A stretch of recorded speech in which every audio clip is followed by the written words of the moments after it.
Yeah, you read that right. I've sold this car. I'm actually taking it right now to where the shipping company is going to pick it up and drive away with it. And I still have to justify it to myself. Why on earth did I sell such a weird, cool, quirky little car? Obviously, for the money. Here comes the money.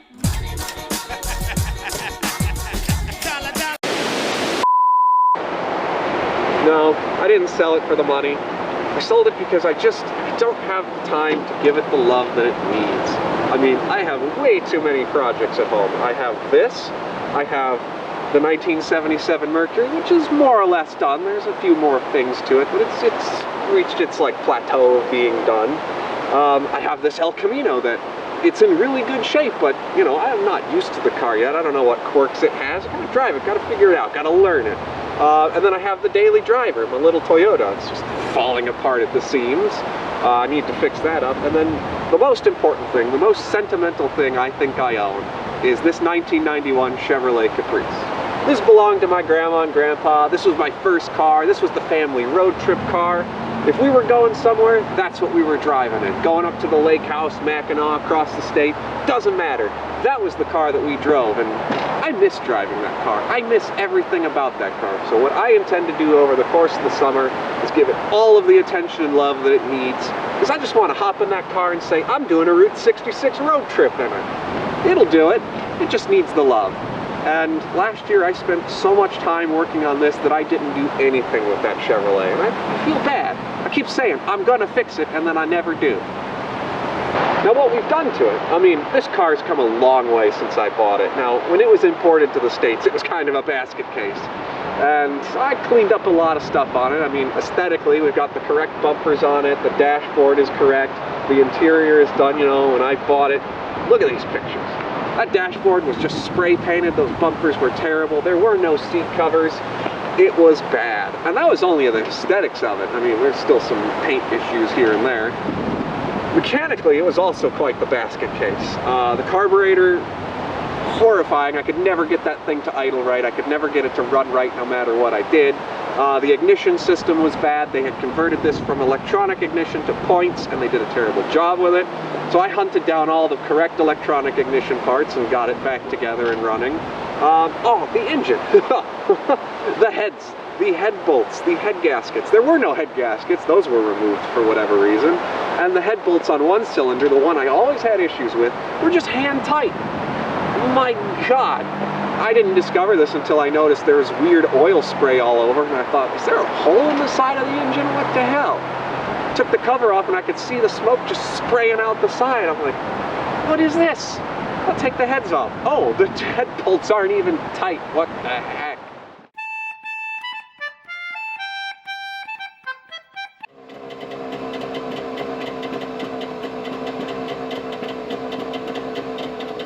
Not supposed to do that.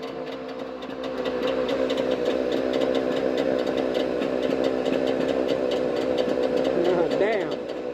Okie dokie. I think I found my head gasket problem. This is the top of the cylinder head. First off, the 4 head bolts were only hand tight. Like, I do not believe those were torqued down correctly at all. Second off, if you look closely at the top of the head, or the top of the cylinder and the top of the cylinder head, there is no actual head gasket at all. It's like not there. So I've been driving this thing around without a head gasket. That's honestly kind of impressive. Time to time to fix that.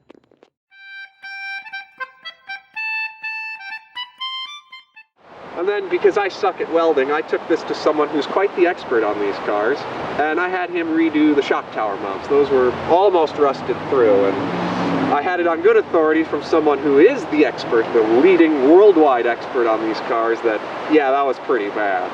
There's still more that needs to be done. There's some panels that need to be redone. There's some rust repair that's a little bit beyond me, and again, I don't have the time, and I feel so bad saying that. I feel like I'm giving up on the car, but we'll get to that in a second. The person who's buying the car actually is buying it for that exact reason. He wants to learn how to do bodywork on something like this, so, hey, it's his problem now. But overall, as sad as I am to see it go, I'm glad that it is going to a new home, and I'm not done with Trabant ownership. No way hell am I done with this. This has been so much fun of a car to have. I've taken it everywhere I possibly could have. Any single event that I could get this car to, I took it to. I had it on a dyno, I took it to the Woodward Dream Cruise, we've had drives around Detroit, I had it in DC for the Parade of Trabants. Anywhere I could go with this car, it was there. And the best part about it was just the reaction to it. I had to be social, I had to be in a mood that day. But people would come up to me, they'd ask, what is this thing? How did it get here? Is that the Harry Potter car? Hey, your head gasket's bad, you're smoking. That was hilarious. Oh, every time someone said, is this the Harry Potter car though? That one, yeah, it's blue and it doesn't look anything like a Ford Anglia, but that's the Harry Potter car.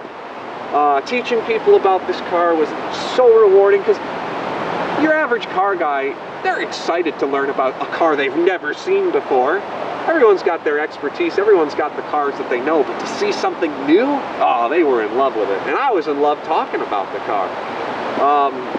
So I'm not done with the concept of Trabant ownership. The one person I mentioned who is the worldwide expert on the car, he runs a little shop where they restore these, and he imports them into the States. So I intend to, after selling this, and unfortunately selling some other cars, which I don't really want to do, to import a more turnkey one that I can just get in and drive, and I don't have to worry about, oh my god, the brakes are locking up, oh my god, the engine's falling apart, oh my god, the floor is falling out. Well, last one's not true, but it would be if I don't address that issue. But like I said, the guy who's addressing it will he'll take care of these problems. So now I have a choice. After I sell these cars, and I have enough money to import a new one, do I get another Trabant? Do I get the station wagon version of the Trabant? Do I import a Wartburg? What weird communist car should I bring in? I'm thinking of sticking with the Trabant just because I've learned so much about this car, and it's actually quite easy to work on. The fact that I've been able to do a majority of this in my garage with my Hobo Freight tools has been astounding, honestly. Just the only downside is, oh, I need a brake cylinder. That's a month and a half away because I have to order it from Germany, and it's not actually being shipped here, it's being brought in someone's carry-on luggage whenever they come over next. So that part, not as fun, can't just go to O'Reilly's. But if I get something a little bit more turnkey, I won't always have to worry about that. So stay tuned. Hopefully we'll have something cool by the end of the year, and oh, I'm gonna miss you, little Trabant, I really will. But again, you're going off to a good home. You're gonna live a good life. And thank you for the fun.